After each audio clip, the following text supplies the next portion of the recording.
pousser des cris de joie. Et aïe, aïe, aïe, aïe, aïe, aïe.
Pousser des cris de joie.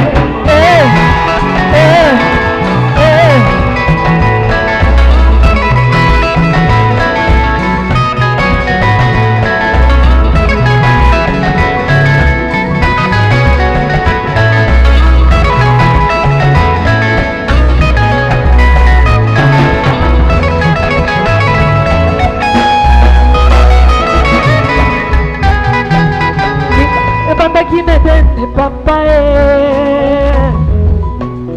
libale bandaki nedene papa libale bandaki nedene Michel libale bandaki nedene Justine sima ya kokela bikelamu Nzambe monaki malamu akela ewa lisungi sima ya kokela Michel Nzambe monaki malamu akela Justine ekokaki te na Michel atikala ye moko alalisaki epongi ye ekokaki te na Adam atikela ye moko alalisaki epongi ye alongolaki bokuwa ya mopanzi ye akelaki nango ewa elamukaki ye na mpongi ye amoni liboso na ye bokuwa ya mikuwa na ye mosuni ya misuni na ye amoni eteni ya motema na ye amoni bolingo na ye alobaki tala na mbala oyo bokuwa ya mikuwa na ngayo mosuni ya musuni na ngayo yende molingami na ngayo bokuwa ya mikuwa na ngayo bokuwa ya mikuwa na ngayo mosuni ya misuni na ngayo bakopya ngayo isha bokuwa ya mikuwa na ngayo mosuni ya misuni na ngayo mosuni ya misuni na ngayo yende molingami na ngayo bokuwa ya mikuwa na ngayo bokuwa ya mikuwa na ngayo mosuni ya misuni na ngayo yewana azokota bokuwa ya mikuwa na ngayo asokelisi motema na ngayo mosuni ya misuni na ngayo aleki basi nyonso makiloko bokuwa ya mikuwa na ngayo tala ndenge azokokota mosuni ya misuni na ngayo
Merci. Zambé apambola serosi. Bongo et komitango siko. Immense, tomba sur nous. Je te dirai toujours, le Seigneur m'aime, le Seigneur m'aime, il est d'amour. Je te dirai toujours, le Seigneur m'aime, il est d'amour. Il purifie toute ma vie, il purifie avec son sang, il purifie toute ma vie, il purifie avec son sang. Je le dirai toujours, le Seigneur m'aime, le Seigneur m'aime, il est d'amour. Je le dirai tout. Le Seigneur m'aime, le Seigneur m'aime, il est d'amour. À toi la gloire et la victoire, à toi la gloire, agneau de Dieu. À toi la gloire et la victoire, à toi la gloire, agneau de Dieu. Je le dirai toujours, le Seigneur m'aime, le Seigneur m'aime, il est d'amour. Je le dirai toujours, le Seigneur m'aime, le Seigneur m'aime, il est d'amour. Je le dirai toujours, le Seigneur m'aime, le Seigneur m'aime, il est d'amour.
Yesu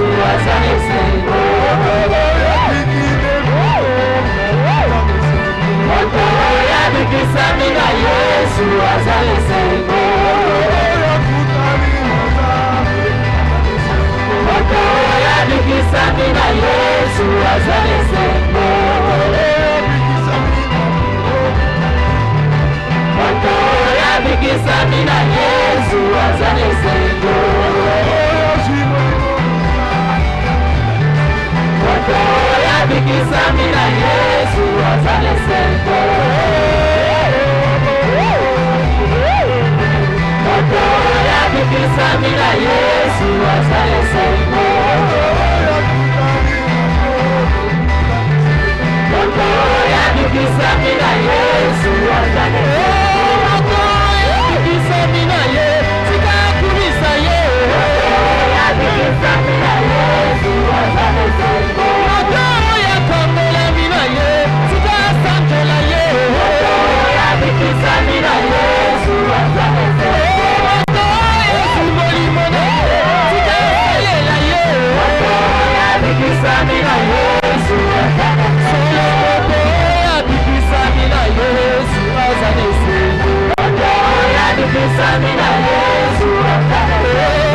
Otoya timeli masi azali sengo. Otoya bikisami na Yesu azali sengo.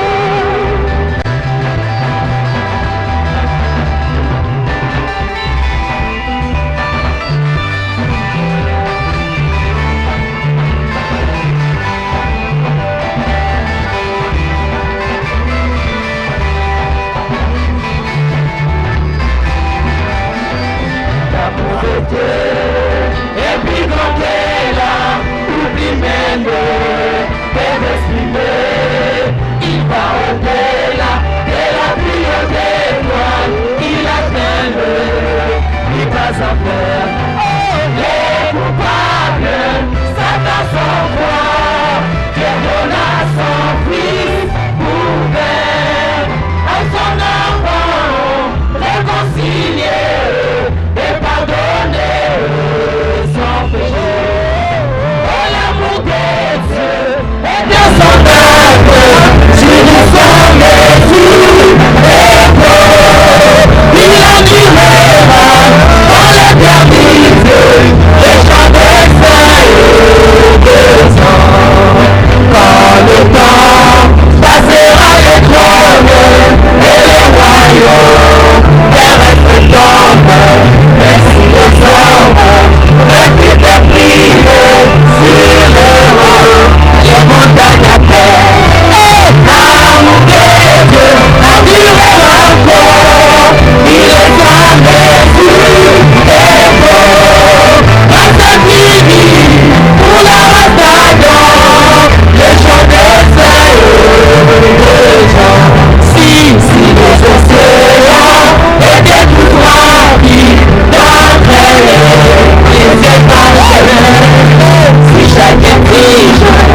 merci. Zambe azolokumu. Ma bondeli. Ngai sœur ikoyo Sara. Nasengi na Nzambe ya pasteur Kabamba akamba ngai pe na libota na ngai mobimba. Pe asalela leki na ngai ikiyo ngolu kati na bomoi na ye. Frère Kolokota. Ngai ndeko Kolokota nasengi na kolo alongola pasi oyo ezali kotungisa ngai na nzoto mobimba. Sœur Apo Marie yepe asengi na Nzambe na pasteur Kabamba abatela ye na mobembo oyo azali kosala. Frère Daniel ngai ndeko Daniel nasengi na Nzambe ya pasteur Kabamba abikisa ngai na pasi ya kosu oyo eumeli na nzoto mikolo ebele. Sœur na biso Lukaya asengi na kolo apesa papa pe mama na ye kimia kati na bomoi na bango. Sœur Tange Suzanne asengi na Nzambe ya pasteur Kabamba apesa ye kimia kati na nzoto mobimba pe kati na molimo. Sœur Lea yepe asengi na kolo alongola molimo ya kufa likolo na mobali na ye pe apesa ye nzoto makasi. Totelema pour le Nzambe. Est ici le Dieu de l'île à nous maintenant. Est ici pour faire accomplir ce que nous disons. Regarde, l'épouse est Christ en pleine habit. Honorable Athanase. Est ici les dieux.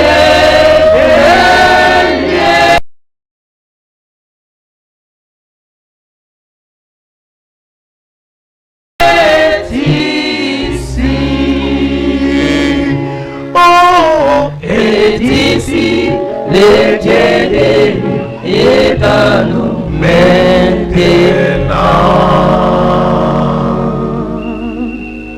Zambe tata na bolingo, tata malamu, Zambe munene kolo Yesu Kristo. Tikete kombo na yo ekumisama. Tikete lokumu nyonso ezala kaka pona yo. Yo mosungi na nguya. Yo mobatele malamu, yo mokelele nyonso ezali komonana nawe ezali komonana te. Yo ndo yanga nsibiso na tongo na sika po ete Nzambe tokoka koyembela yo, tokumisa yo, tosanzola yo po ete obongi na lokumu. Merci Seigneur Jésus-Christ, merci Seigneur de gloire. Toye na tongo na sika Nzambe po na koyoka loba na yo. Toye na tongo na sika Nzambe po na kokominye autour na loba na yo Nzambe na bomoi. Po na ko remercier yo na nyonso salele biso la kati na semaine mobimba. Tata bosenge monani na tongo e mokonzi. Bana na yo bakomi mikanda. Ba mususu bakomi te. Me bao bakomi Nzambe bakomeli yo. Bakomeli mutu te Nzambe bikamwa. Baebe te pa na yo réponse ezaka na bosenga na bango nyonso. Pesa moko na moko kokana bosenga na tongo ya mokonzi.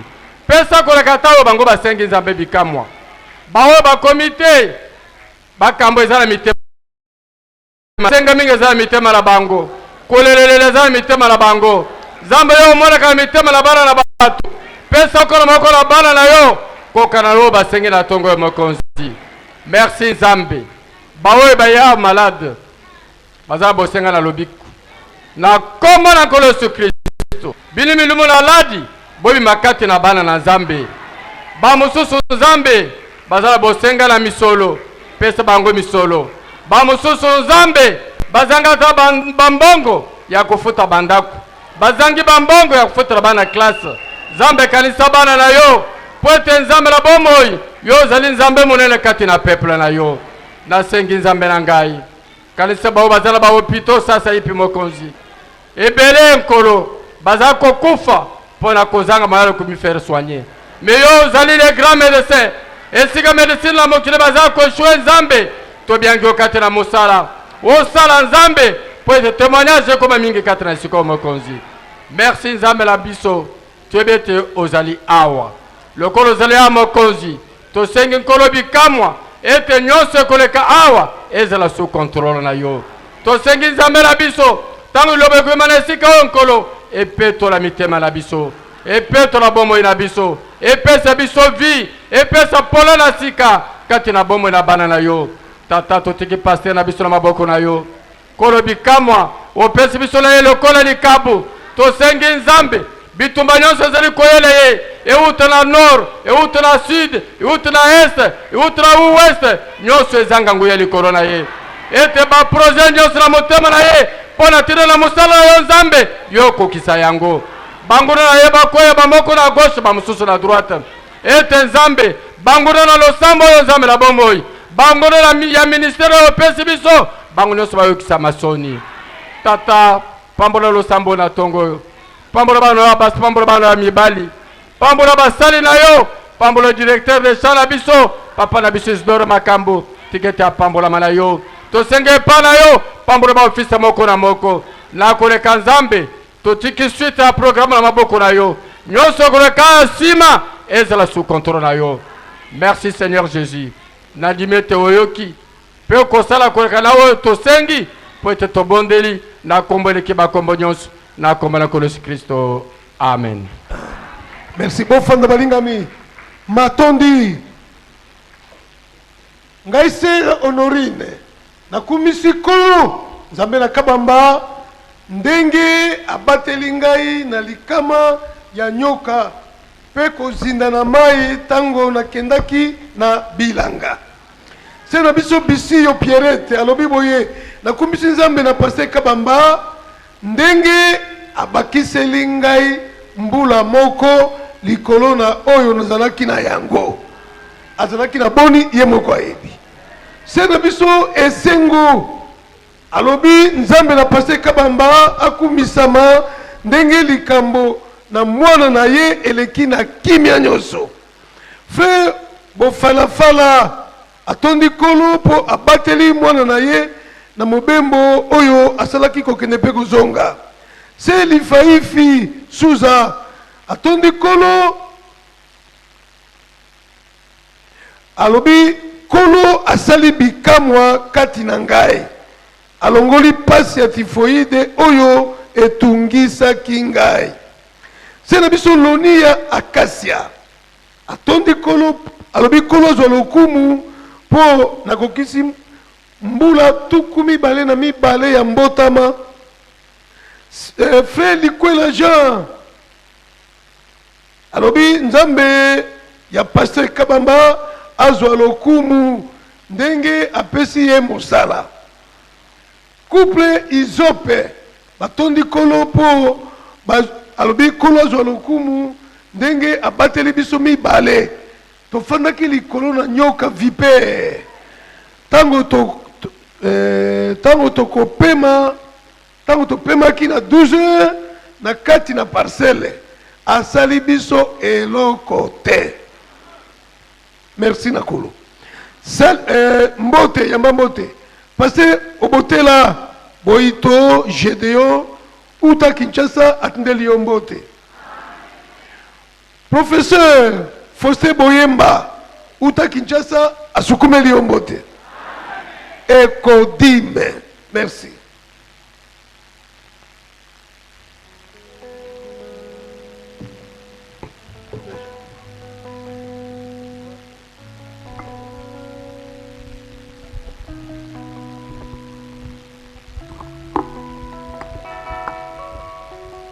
Na pesi yo mbote na kombo na ko na biso Yesu Kristo. Lobi loleki mikola sanza tukumbale na mwambe sanza ya mitano na moboyo tozalaki na bana biso ya première classe baye bazana mibu mitano ti libwa bana mibali bazalaki 100 basi bazalaki 134 baso 234 totiaki bango likona la création du monde. Tokomi na 4e jour. Totangaki na Genèse chapitre 1 verset 14 à 19. Ngai ndeko na bino Jean Loelande na teibana. Bapesi makabo na bango 4000 francs congolais. Bapesi pe oya botongi 3000 francs congolais. Lelo na tongo mikolo sanza libwa tuku bayi na libwa sanza mitano pe na mobuyo. Tosangaki na bana biso ya section D bayi bazana mibu zomiti zomi na misato. Bana mibali bazalaki 856. Basi bazalaki 1068. Baso 1924. Batei bango na tongo na sika tourner les regards vers Jésus. Batangeli bango na mokanda ya Nombre chapitre 21 verset 5 à 9. Batangi pe na Esaïe 45 verset 22. Ndeko na biso Vincent Lubungonde atei bana na tongo na sika. Bapesi offrande na bango 70 000 francs congolais. Dime na bango 63 000.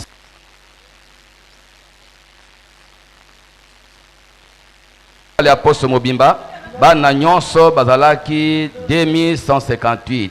Offrande na bango nyonso ezalaki 74 000 francs congolais. Dime na bango 63 100 francs congolais. Offrande ya modification 35 800 francs congolais. Na lingina yebisa ba parents boye bayo bafandaka na plateau Boyoma na quartier des musiciens. Toza na bosenga na adresse ya bana bango moko bazokoma malamu te. Yo para oyo fada na quartier des musiciens na plateau Boyoma Mobimba. Komela bana adresse baya na yango poto sisi déjà na ba para ya Motumbe. Zambe na lola apambola bino.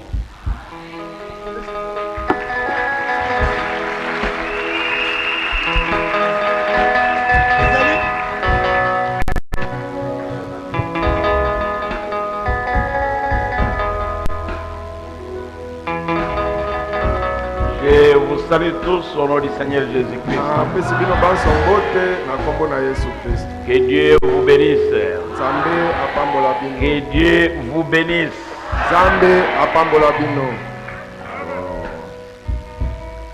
S'il y a des couples qui ont amené des bébés, qui les amènent pour la consécration.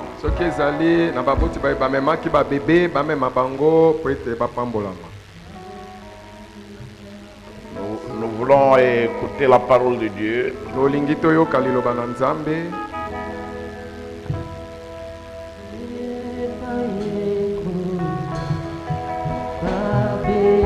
Honorable diacre, là dehors dans le hangar, s'il n'y en a pas, vous nous dites s'il n'y en a pas.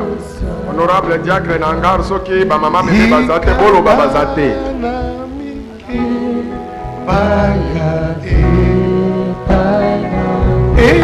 Il n'y en a pas. Bazate.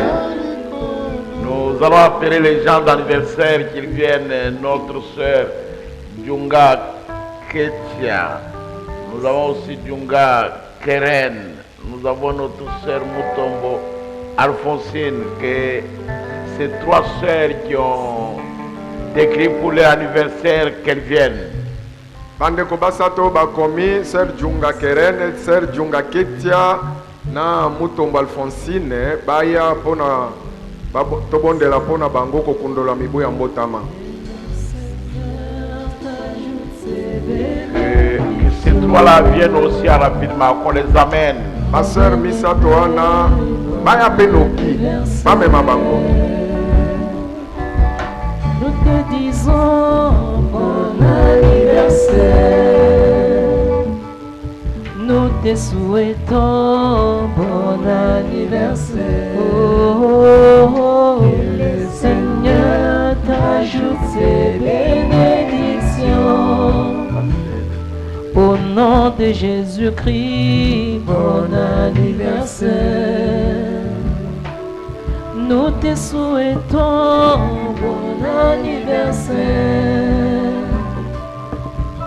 Nous te disons bon anniversaire. Oh, que le Seigneur t'ajoute ses bénédictions.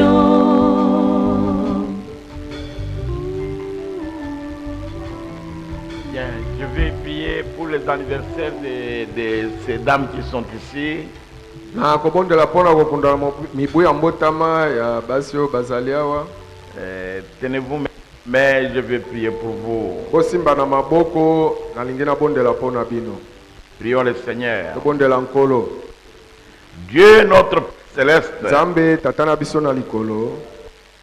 la vie vient de toi. Bomoi eutaka nde na yo. Et le souffle de la vie vient de toi. Pepema na bomoi euti na yo. La santé aussi vient de toi. Kolongono ya nzoto pe eutaka nde na yo. Bénis ces dames qui sont devant moi, Seigneur. Bambola basi oyo baza liboso na ngai nkolo. Bénis-les. Bambola bango. Toi qui les as gardés sur la terre jusqu'à ce jour. Yo bateli bango na mokili kino mokolo na Que lelo. tu puisses environner chacune d'elles de l'aurore de ta gloire. Tiketo jingela moko na moko na bango na lipata na nkembo na yo. Afin que tous les parasites venant des mauvais esprits soient loin d'elles. Na tinete oyo nyonso ya mabe kouta na milimo mabe etangwa musika na bango. Donne-leur un long séjour sur la terre des hommes. Pesa bango bomoi mulai na mokili ya batu. Afin qu'elles vivent Na longtemps. tinete babika Qu'elle bomoi voie ta tango mulai. venue. Bamona boyei na Qu'elles yo. soient des femmes vertueuses. Bazala basi abizaleli Et que malamu. leur vie soit un témoignage. Pe Seigneur. bomoi na bango ezala litatoli Qu'elle nkolo. soit une bénédiction pour les parents et pour nous l'église. Bazala lipamboli pona baboti na bango pe pona biso eklesia. Nous vivons au temps de la fin. Ozobika na tango asuka. Couvre-les de ton sang. Jipa bango na makila na Et yo. que ton sang puisse aveugler les loups sauvages de la Odyssée sur Pe elles. makila na yo ebeta na kufa miso bambwa mwitu ya Laodikia likolo na bango. Et que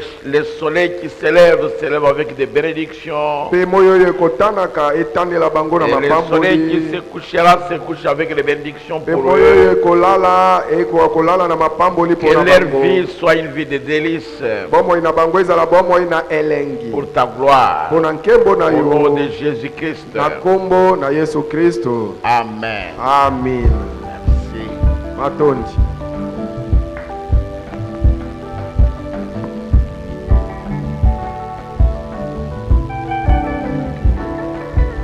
Merci, monsieur.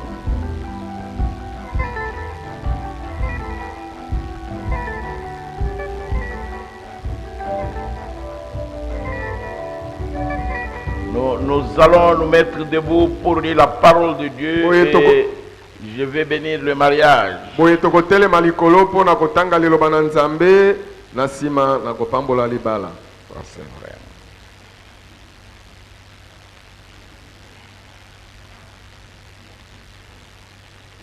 Nous voulons lire dans Genèse chapitre 23. Lingi totanga na mokanda na Genèse tukumi bale na misato. Ok. Lisons cela. Totanga yango. Ok. Nous lirons le premier verset jusqu'au verset 8. Tokotanga molongo ya liboso kino mwambe. La vie de Sarah fut de 127 ans. Bon, Sala aumelaki mibu kama tukumi bale na sambo. Telles sont les années de la vie de Sarah. Wana nde motango ya bambula ya bomo ya Sala.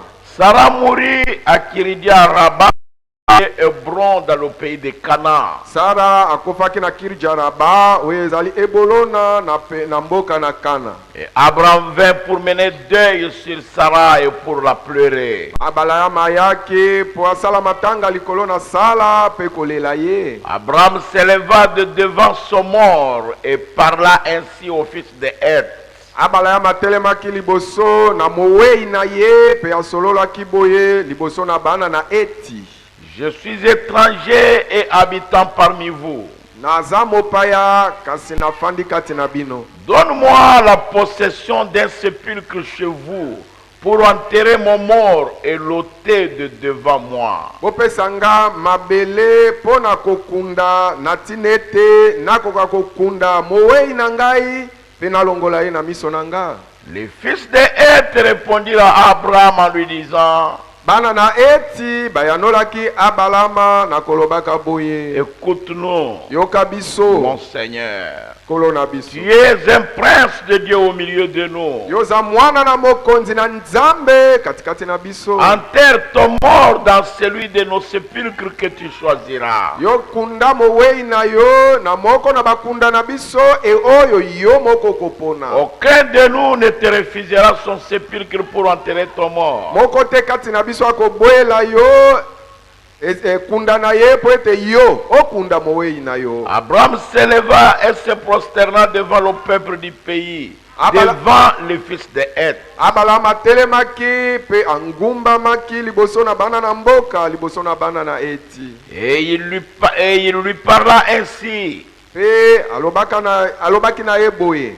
Si vous permettez que j'enterre mon mort et que je l'ôte de mes yeux, devant mes yeux, écoutez-moi et priez pour moi, Ephron, fils de Tsossar. Bongo soki bopesi nzela ete nakunda mowei na nga pe nalongola ye na miso na nga boyoka ngai. Bobondela pe mpo na ngai Ephron mwana na Tsossar. Dieu notre Père Céleste, Nzambe tata na biso na likolo. je te prie ce matin Nabondeli yo na tongo oyo. que l'Église comprenne, Tika ete eklesia esosola. que l'Église puisse entrer dans l'esprit Eklesia ekota na molimo pour ta gloire, mpo na nkembo na au yo nom de Jésus-Christ. na kombo na Yesu Kristo. Amen. Amina. Vous pouvez vous asseoir. Bokoki kofanda. Abraham avait vécu avec Sarah plusieurs années. Abrahama afandaki na Sala mibu ebele. Et Abraham, en vivant avec Sarah, n'avait pas eu d'enfant. Abrahama wana bikaki ye na Sala abotaki mwana te. Mais après, Kasi sima Dieu les avait visités. Nzambe ayaki kotala bango. Et ils ont mis au monde Isaac. Pe babotaki Isaka. Et quand Isaac a grandi, Tango Isaka kolaki. et à ce moment-là, il commence à atteindre l'âge de se marier. Wana bandai kokoma na mibu ya ye kobala. Alors Abraham, Na bongo Abalama. alors Sarah est morte. Sima Sala akufaki. Et Abraham était vieux. Abrahama sa nunaki. Et Sarah aussi est morte vieille à 127 ans. Sala pe akufaki mobange na mibu kama tukumbali na samu. Imaginez le temps qu'ils ont vécu ensemble Bokanisa tango oyo babikaki elongo avec sa femme. na mwasi na ye. Et c'est là, Pe yango la mort de Sarah avait tellement affecté Abraham. na kokufa na Sala etungisaki motema makasi ya Abraham. De sorte que Abraham Na ndenge ete Abrahama ne voulait pas alingaki te voir sa femme mourir. komona mwasi ne kokufa. Il ne voulait pas Alingaki te la laisser être décomposée devant lui. alingaki te atika ye apolela ye liboso na ye. Abraham, Abrahama il savait ayebaki que Sarah ne reviendra plus jamais. ete Sara akozonga lisusu te. Et il est allé vers le fils de Heth.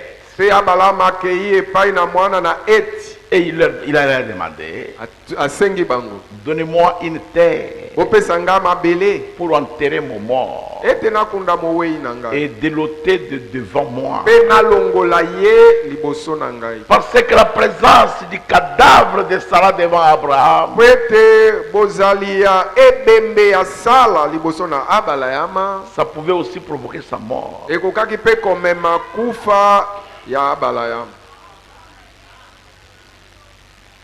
Pour que son cœur soit apaisé, Po ete motema na Abrahama ekita il devrait enterrer Sarah. esengelaki akunda Sara. Il dit, je vais l'ôter de devant moi. Alobi nalingi nalongola ye na miso na ngai. Cela ne signifiait pas qu'Abraham n'avait pas d'amour à l'égard de Sarah. Yango elingi koloba te ete Abrahama azangaki bolingo liboso na Sala. Jamais. Ata Abraham aimait Sarah. Abrahama alingaki Sala. Il l'a tellement aimé Alingaki ye na koleka qu'il a dit, je vais ôter le mort devant moi. na ndenge ete alobaki ete nalingi nalongola mowei na miso na ngai. Et Abraham savait que Sarah ne reviendra plus vers lui. Abrahama ayebaki ete Sala akozonga lisusu epai ye azali te. Mais lui, Kasi ye il a vers Sarah. akokende kuna Sala azali.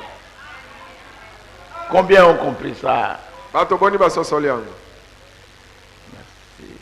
Il le savait. ayebaki yango Après la mort de Sarah, nsima na kufa ya Sara il a dit, je vais enlever le mort de devant moi, alobi de nalingi devant mes yeux. alibi nalingi nalongola ebembe to mowei liboso na miso na nga Et il a enterré mpe akundaki ye dans la caverne qu'on lui avait donnée comme sépulcre.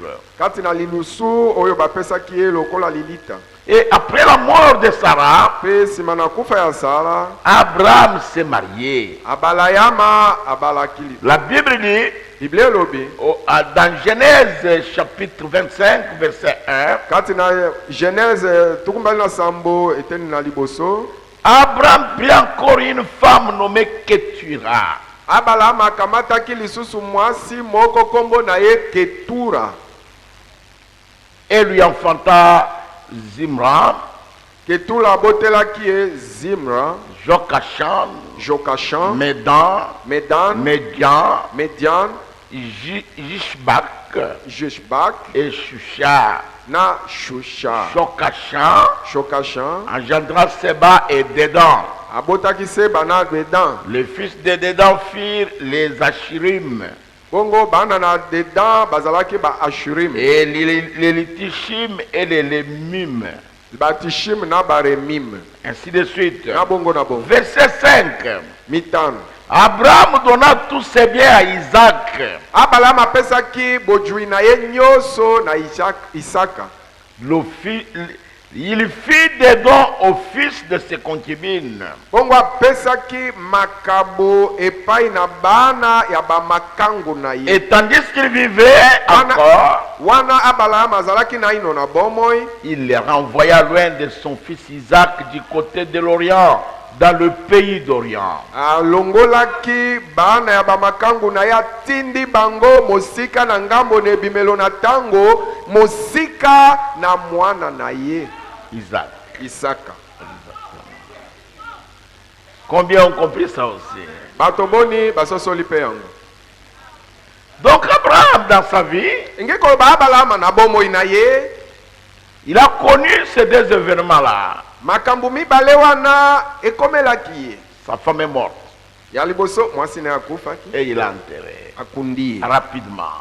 akundi ye nokinoki Si vous regardez chez nous les musulmans, soki otali epai na bamusulman chez nous ici, awa epai na biso na mboka na biso ya bamusulman si un musulman mort à minuit, vous venez le voir au deuil à 8 heures, vous le trouverez déjà au cimetière. soki musulman akufi na butu na minui oye na matanga alobi elandi na 8h okokende nde kokuta bango na kunda Parce que les musulmans ont pris les habitudes de l'Orient. po ete bamusulman bakamati nde lolenge ya kosala ya ngambo yebimelo na ntango Et jusqu'aujourd'hui, lino lelo quand quelqu'un meurt en Orient, on l'enterre rapidement. soki moto akufi na ebimelo na ntango kuna bakundaka enokinoki Ce n'est pas comme nous eza te lokola biso et les Occidentaux. na bato ya ngambo ya poto na amerika kuna En Amérique, les deuils, c'est très grave. na amerike matanga ezali matata Même les Américains, quand si leur frère meurt, les jours qu'il était né, les jours de son anniversaire, ils préparent la nourriture, ils vont manger là au cimetière. baamerika soki ndeko na bango akufi ntango ekomi mokolo oyo ya botamaki balamba biloko bamemeli ye na kunda na ye Ils vont manger là. ntango bamemi kuna na esika bamemela ye bango bafandi balei biloko kuna Et ils boivent là-bas. bameli mpe masanga kaka wana na kuna C'est son anniversaire. balobi ezali mokolo ya mbotama na ye C'est un culte de mort. si ezali losambo na bawei Nous ne voulons pas de ce culte-là dans l'église. tolingi te lolenge ya losambo ya bongo na lingomba Combien ont compris ça? bato boni basosoli mpe yango C'est terrible. Hein? eza matata Donc, Abraham, ngi koloba abalama la troisième chose qu'il a faite eloko na misato oyo asalaki avant de mourir, liboso akufa il a pris tous ses biens, akamataki biloko na ye nyonso c'est-à-dire tout son héritage, ngi koloba libula na ye nyonso et il a donné à Isaac. apesi yango epai na mwana na ye isaka Et les fils des autres femmes, mpe bana ya basi ne misusu. Il leur a donné chacun un don. Akamati moko na bango apesi ye likabo. Et il les a envoyés loin d'Isaac. Pe atindi bana wana musika na mwana na ye Isaac. C'est terrible. Hein? Ezali matata, hein? Je ne sais pas si vous me comprenez. Na yebite soki bozo sosola ngai. Je peux lire une écriture. Natanga likomi moko. Je vais lire ça. Nakotanga yango. Il faut que je lise une écriture dans... Je crois que c'est dans Deutéronome. Laissez-moi lire ça. Nakotanga likomi moko na banje zakati na mokanda na Deutéronome. Peut-être je l'ai oublié. Tam susu na bosani nde yango.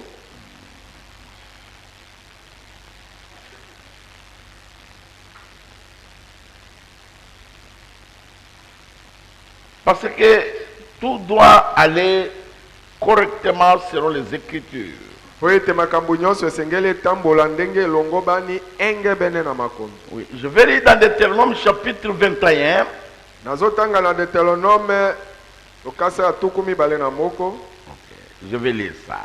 Nalingi natanga yango. Verset 15 à 17.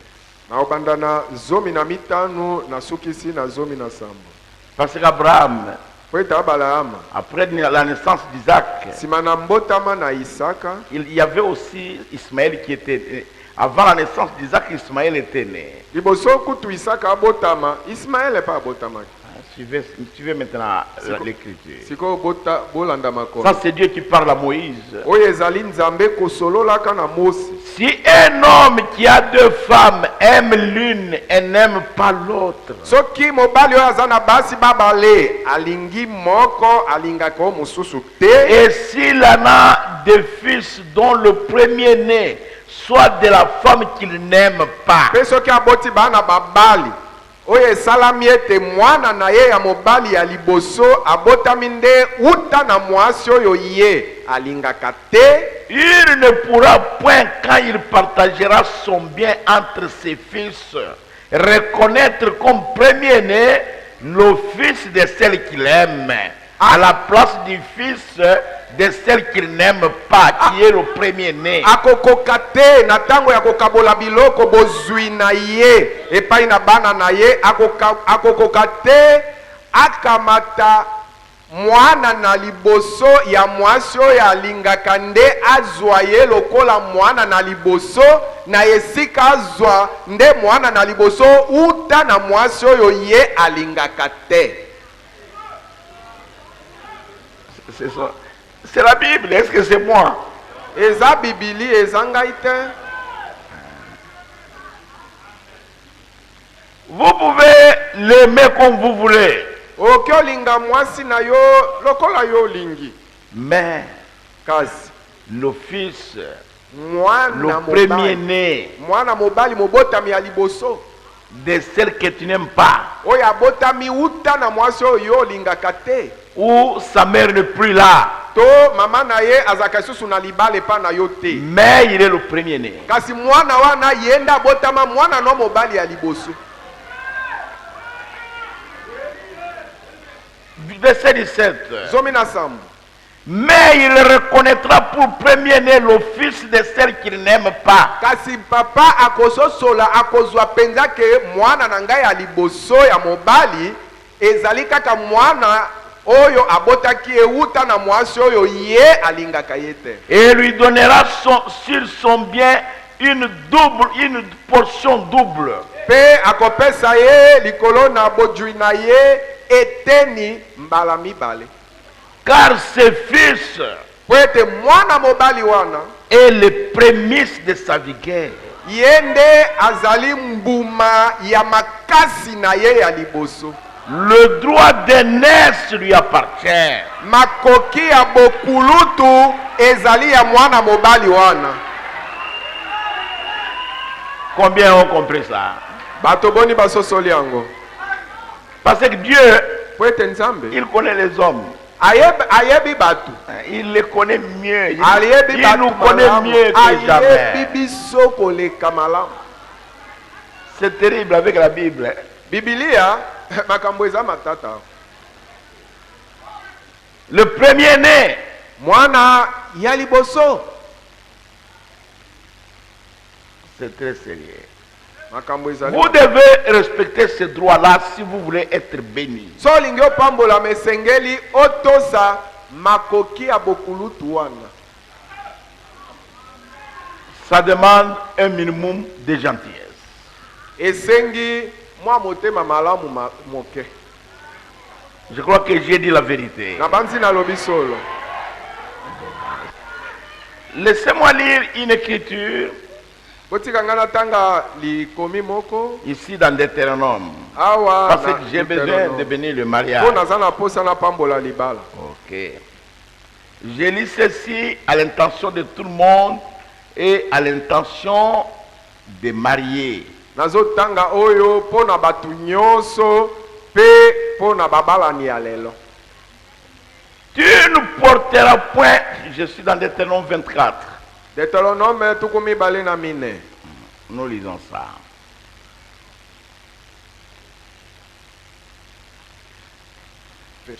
Verset 17.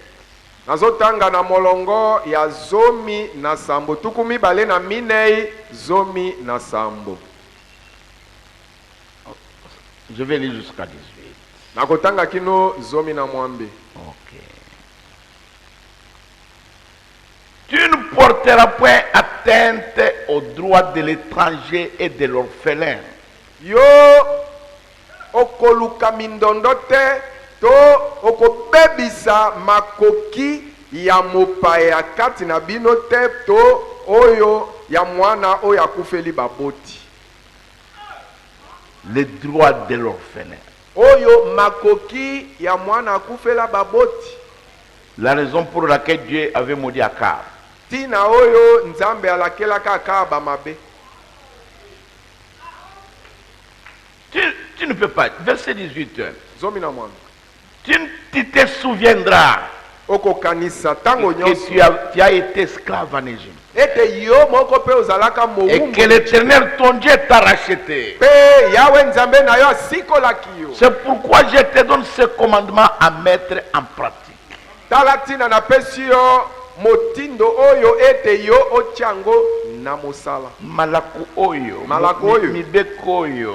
Mibeko oyo otyango na Mettez mosala. ça en pratique. Tia yango na mosala. Tu ne peux pas Okoki kokoka. porter atteinte aux droits de l'orphelin. Jamais. Otya loboko na yo pona kobebisa oyo to kobotola makoki ya mwana mokufeli baboti. Non, non, non. Okoki otsala ngo. Attention, quand il va pleurer, Dieu va se venger. Keba tango etike wana kolela nzambe na ye akobeta.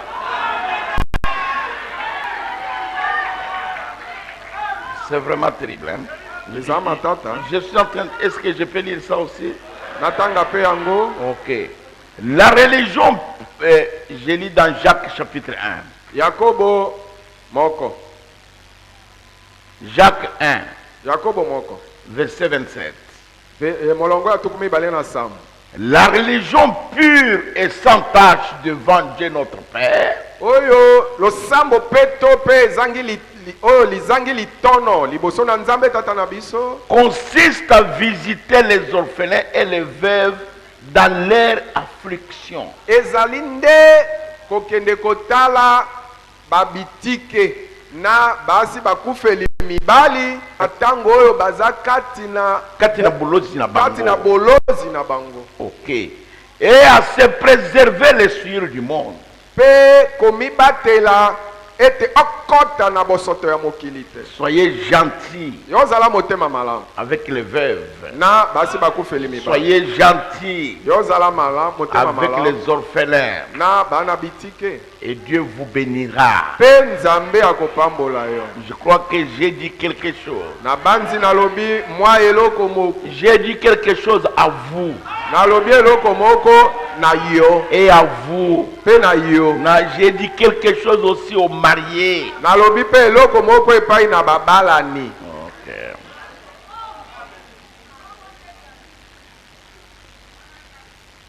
Je crois que j'ai dit quelque chose.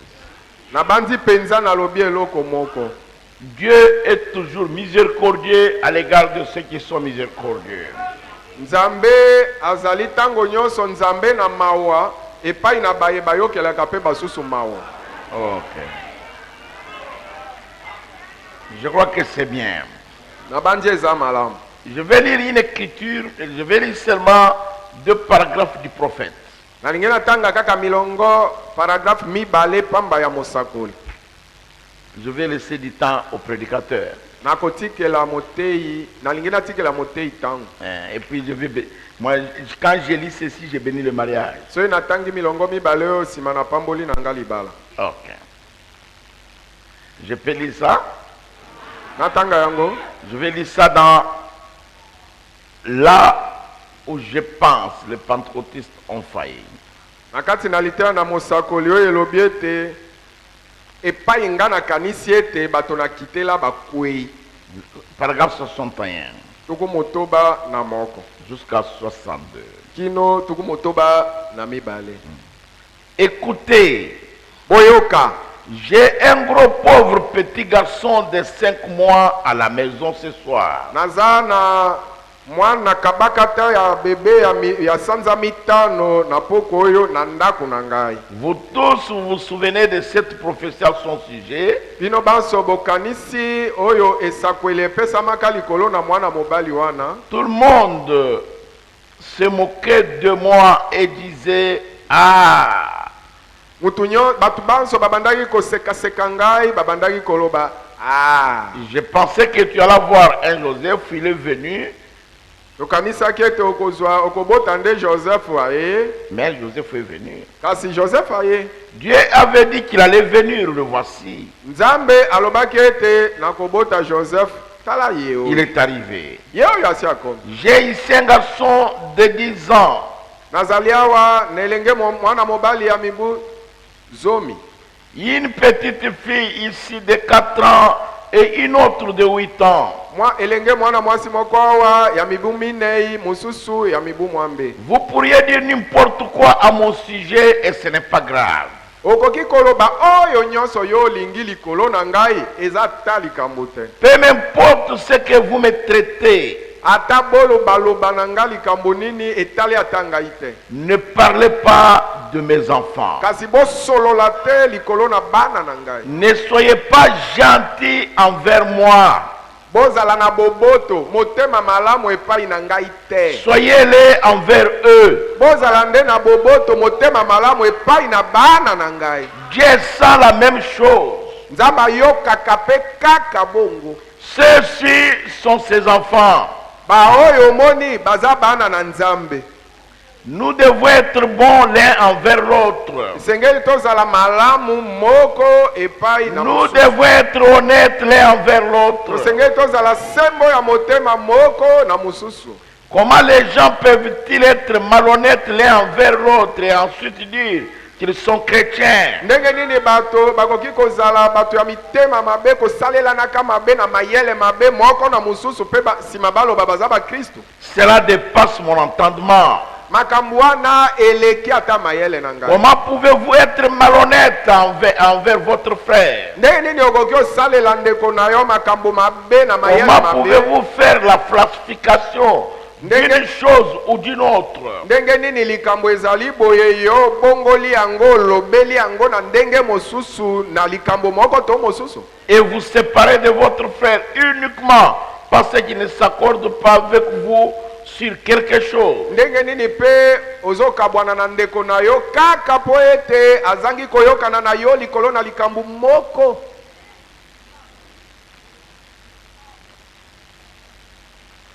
Donc nous devons être gentils, Sengeli tozala bato malamu. surtout être gentils à l'égard des orphelins. Koleka mingi kozala malamu epai na bitike. Dieu est amour. Nzambe aza bolingo. Celui qui aime est de Dieu. Ye oyo akolingaka azali na oyo ya Nzambe. L'amour divin, Bolingo ya Nzambe. non pas l'affection. Eza te kolingana ya nzoto. Je m'arrête là. Natelemi wana. Dieu veut que nous soyons gentils Nzambe alingi ete tozala bato malamu. les uns envers les autres. Bamoko epai na basusu. Même vous, mes sœurs, ata bino bandeko na nga basi soyez gentils. bozalaka bato malamu boboto.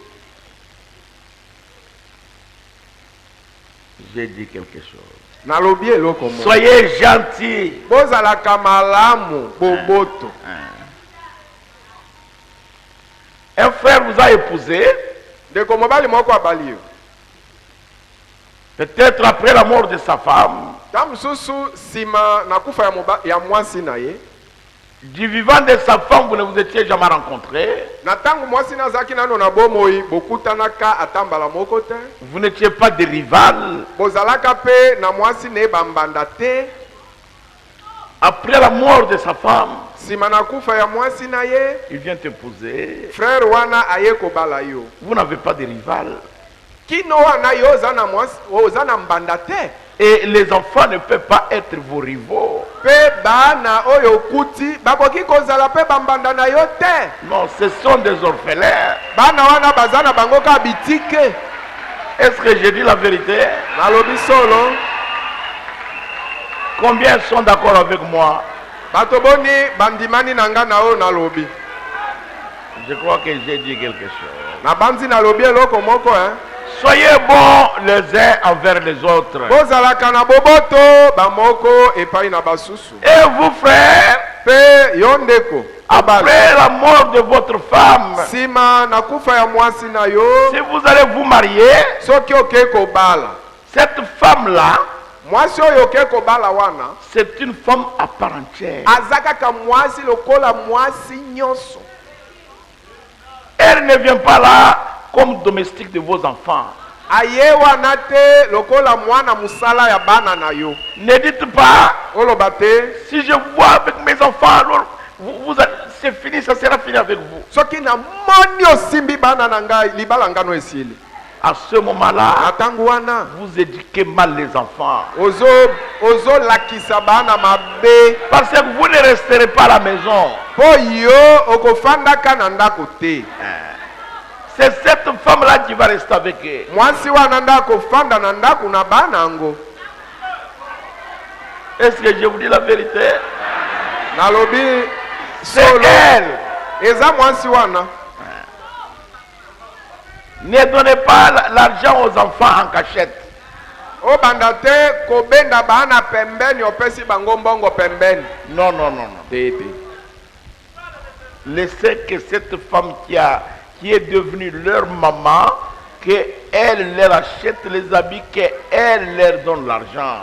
Tika ete mwasi wana oyo akomi mama na bango yende asombela bango bilamba yende abimisa mbongo apesa bango. Parfois, Ekomaka c'est nous les hommes qui sommes en tort. eza biso mibali nde tozalaka mia mibunga. C'est nous qui créons des problèmes. Biso nde tobotaka mindondo.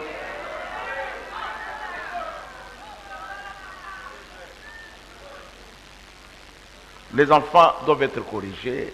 Bana si esengeli basembola.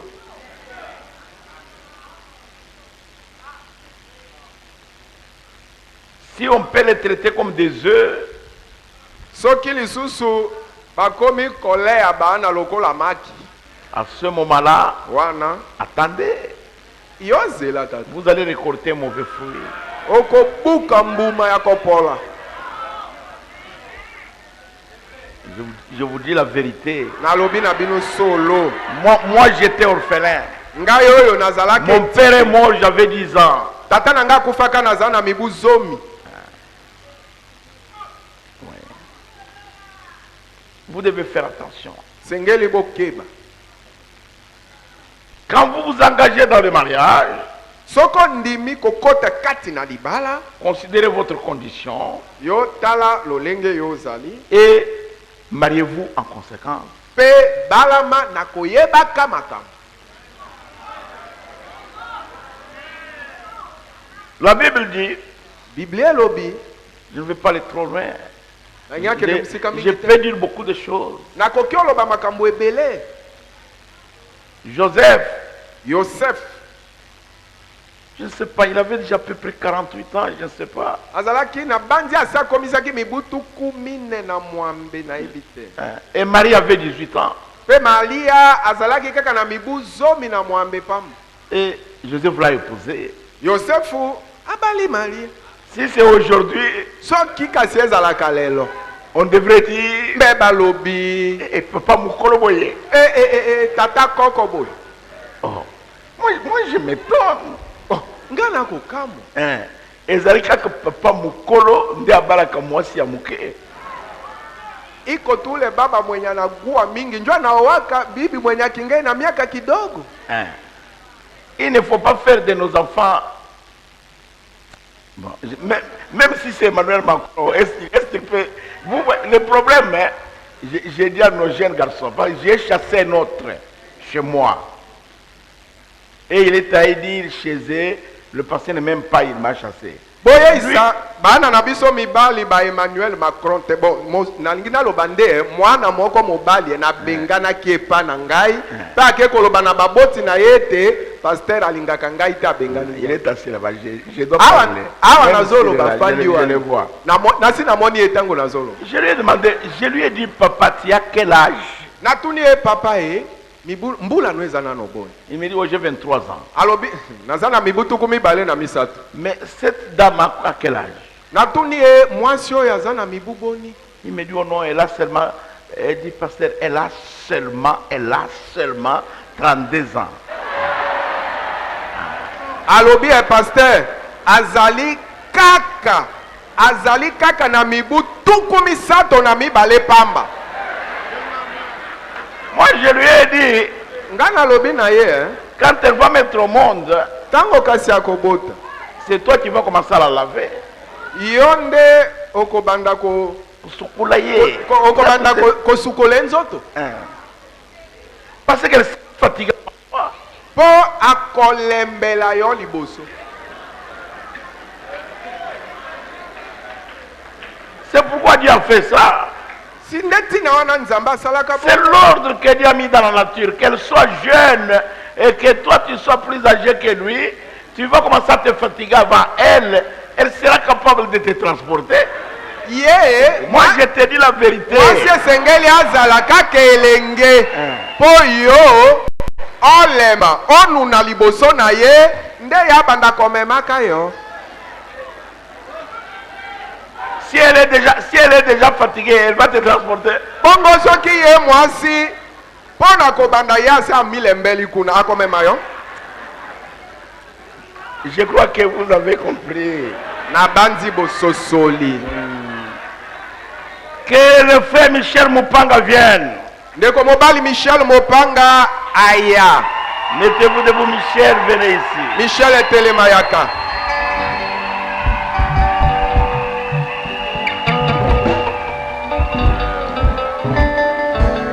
Que les parents de la jeune dame que je vois là-bas, s'ils sont d'accord avec Michel Mopanga, et ils veulent lui confier leur fille en mariage, qu'ils viennent avec leur fille. Et tikete baboti elenge mwana mwasi nazo mona kuna. Soki bandimi kokamata mwana na bango bapesa ye na Michel Mopanga pona libala baya na mwana na bango ya mwasi.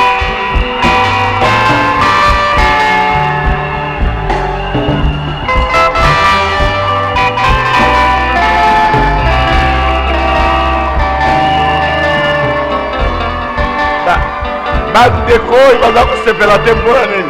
Nous allons se faire la tête pourquoi? Ababatu ya hapa furahi juu ya nini?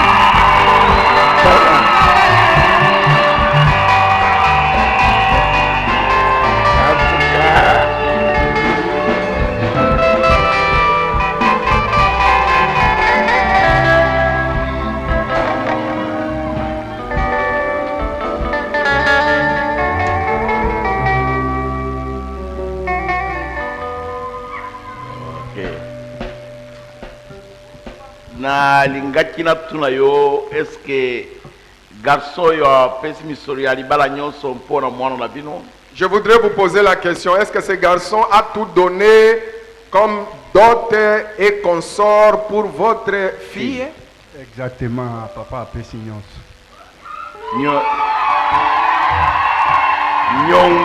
Nyongo ya bone tikali. Ça reste que combien ça reste comme dette? nyongo etikali te papa na ngai abundila esali mosala ko mobali. Merci. Na sepeli Nzambe apambla yo. Nzambe apambla yo mama. Botika mwana na libala na ye bokende na place na bino. Laissez votre fille dans son mariage et allez regagner votre place. Michel, lukula voir na future épouse na yo. Michel, ôte le voile du visage de ta future épouse.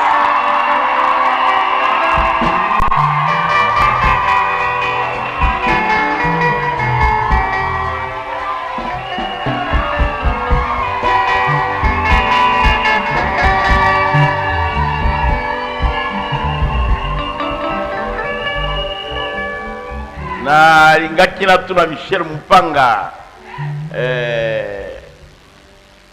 makambo yo ekomaka na kati na bato ya ba comparaison makambo yango ezali ndenge nini.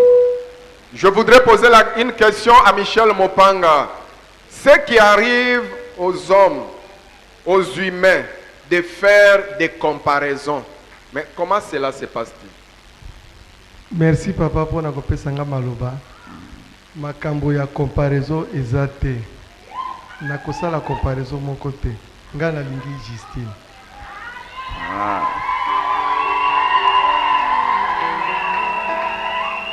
Est-ce que ondimi supporter Justine kati na mabena malamu, kati na maladi, mpe kati na bonne santé, kati na buzanga, mpe kati na makambo nyonso? Acceptez-vous de supporter Justine dans les temps difficiles, dans la disette, dans la pauvreté et dans tout? Nandimi ko supporter Justine na makambo nyonso oyo ekokoma. Na assumer responsabilité na ye.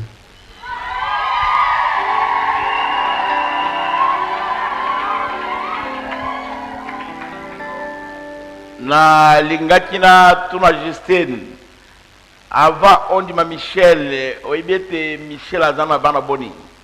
Je voudrais poser une question à Justine. Justine, avant d'accepter Michel, savez-vous combien d'enfants Michel a?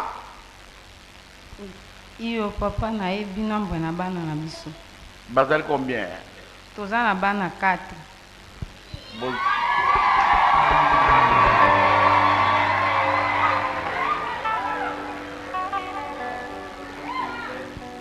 Na lingaki na tuna kaka lukula nzoba makambo ya bato yu balubakete olingi obamba bani yango na mukongo eske na yelaki bana makambo yango ezali ndenge nini? Je voudrais poser une question presque insensée. Il y a des gens qui disent que vous voulez me coller au dos ces enfants. Est-ce que moi je suis venu ici pour ces enfants? Comment cette affaire-là, c'est comment pour toi? Papa makambo wana ekozala ta mukolo moko te. Po na ebaki ete bana bazali pe na kondima nyonso po ete baza bana na nga papa.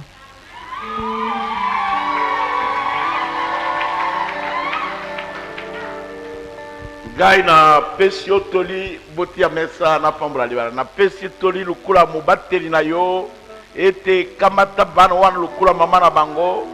Alors Nzambe akupambula libala na bino. Moi en tant que votre pasteur, je vous conseille, prenez ces enfants-là comme vos propres enfants et Dieu vous bénira. Na omoni na mariage jo inalinganyira byanga batu mogu toyembala bango nzembo kasi tangu na zari kutali yangu ndeleke kasi na total tangu suna suka na kubyanga bango. J'ai voulu dans ce mariage appeler certaines personnes pour que nous chantions, mais je considère les temps. Peut-être à la fin du culte, nous allons chanter. On va voir d'abord, peut-être. Michel Betama Bolongo, Justine Betama Bolongo. Agenouillez-vous, Michel et Justine.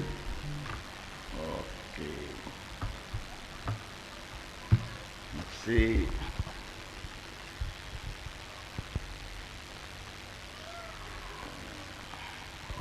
Michel Zwabage la tissa Molingamina Justine. Michel, prends la bague et fais la porter à ta bien-aimée Justine. Chérie Justine, lelo nakokisi mokano nalakaki ke nakobala yo. Nalingi yo na motema na nga mobimba. Nakofanda na yo. Turo na boy kufeka bola biso pe tokende tina enlèvement. Biso mibali. Je t'aime chérie. Merci beaucoup.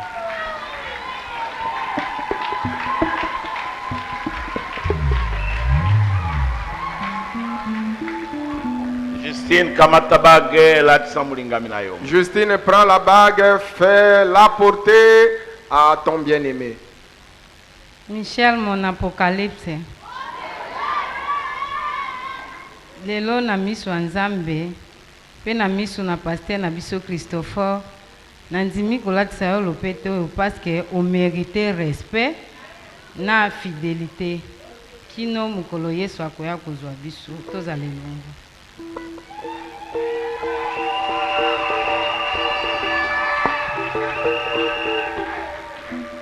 Michel Pia Maboko Lipona Maboko ya Justine. Ok. Botere Malto, Pambola Libala. Mettez-vous debout, nous allons bénir le mariage. Dieu notre Père Céleste, Nzambe tata na biso na likolo.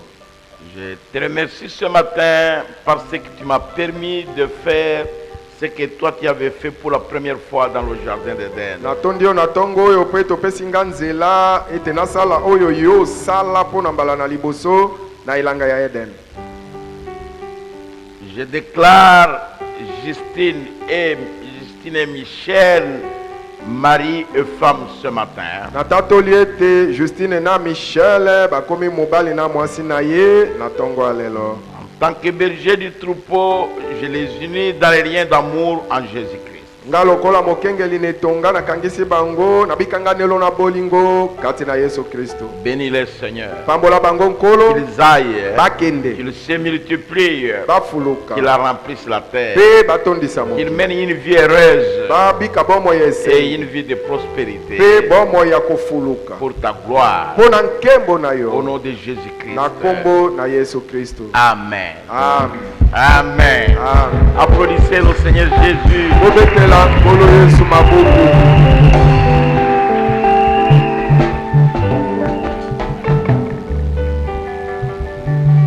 Michel, tu peux embrasser ta chérie.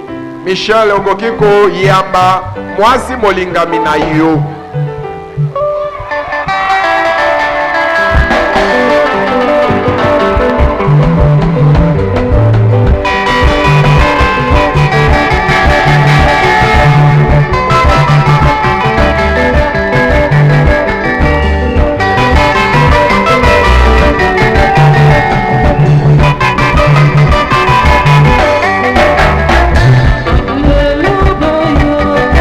Sina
remettre ce certificat de mariage religieux à Michel Mupanga, qui est le chef de famille. nakopesa mukanda oyo ya libala epambolami na ndako ya nzambe epai na Michel Mopanga ye nde mokonzi ya libota. Parce que j'ai le certificat de mariage civil ici. po ete nazali na mokanda ya libala ndenge esalemaki na mbolamatali awa. Félicitations Michel. longonya Michel. Je vais... Viens, on va prendre une photo. bijaki aya bakokanga biso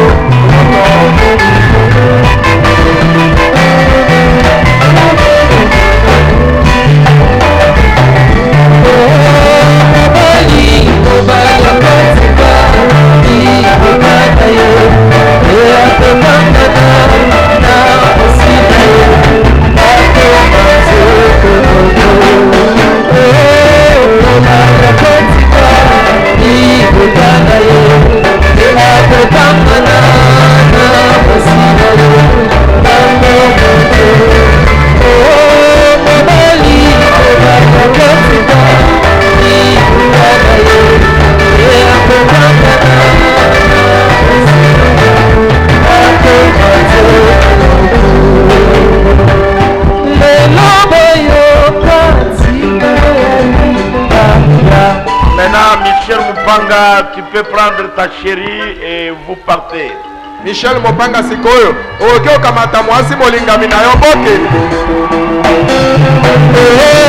mobali kotika ikokanga ye akokanga na wasika ye akokanzo mobali kotika ikokanga ye akokanga na wasika ye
Poussez des cris de joie.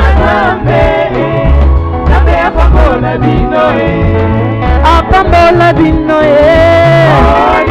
libala ongana na Nzambe Nzambe ya pambola bino libala bandaki Nedene Michele libala bandaki Nedene Michele libala bandaki Nedene Justine ebandaka Nedene mama sima ya kokela bikelamu Nzambe amonaki malamu akela yo lisungi sima ya kokela Michel Nzambe amonaki malamu akela Justine ekokaki te na Michele aumela ye moko alalisaki epongi ekokaki te na mopanga aumela ye moko abetaki ye na pongi alongolaki mokuwa ya mopanzi akelaki nango Justine elamukaki ye na pongi amoni pembeni na yo mokuwa ya mikuwa na yo eteni ya motema na yo yende bolingo na yo alobwaki fasi cette fois-ci mokuwa ya mikuwa na ngayo mosuni ya misuni na ngayo makobenga ye Isha ya mikuwa na ngayo mokuwa ya mikuwa na ngayo mosuni ya misuni na ngayo makobenga ye Isha mokuwa ya mikuwa na ngayo mokuwa ya mikuwa na ngayo mosuni ya misuni na ngayo ye wana molingami na ngayo mokuwa ya mikuwa na ngayo asimbi motema na ngayo mosuni ya misuni na ngayo yende molingami na ngai molingami na ngai molingami na ngayo mosuni ya misuni na ngayo mosuni ya misuni na ngayo yende Nzambe apesi na ngayo mokuwa ya mikuwa na ngayo akobate